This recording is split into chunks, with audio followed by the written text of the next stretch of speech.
আমি মাতা এবং আমার পিতার খেদমতটা করতে পারি নাই। এই পৃথিবীর বুকে যাদের বাবা মা বেঁচে আছে তারা আসলে বুঝে না বাবা মাটা কি। যখন হারিয়ে যায় তখন আমরা বুঝতে পারি আসলে হারানোর কি যন্ত্রণা।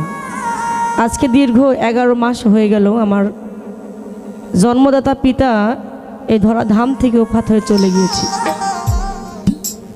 এই কুরবানির ঈদের 7 তারিখে ঈদ হলে 9 তারিখে আমার বাবার মৃত্যুবার্ষিকী পালন করব। আমার শুরু থেকেই আমার বাবার এতটাই অবদান ছিল আমি কখনো কাউকে বোঝাতে পারবো না। মানুষের লাঞ্ছনা গঞ্জনা সহ্য করেই আজকে এই মানুষের দাঁড়ে দাঁড়ে ঘুরতে পারি। ভালোবাসাটা একটা অন্যরকম অনুভূতি। বাবা মার ভালোবাসাটা সবসময় আলাদা থাকে।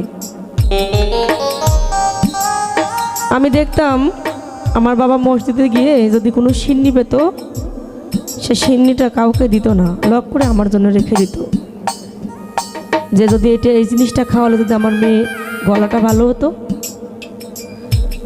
আসলে সে চলে গিয়েছে, আমি বুঝি আসলে বাবা কি জিনিস আর বাবা হারালে কতটা কষ্ট হয়। তো সেদিক থেকে একটি গানের অনুরোধ করেছিল, আমি গাওয়ার চেষ্টা করব, যদিও ভুল হয়ে যায় এবং সকলে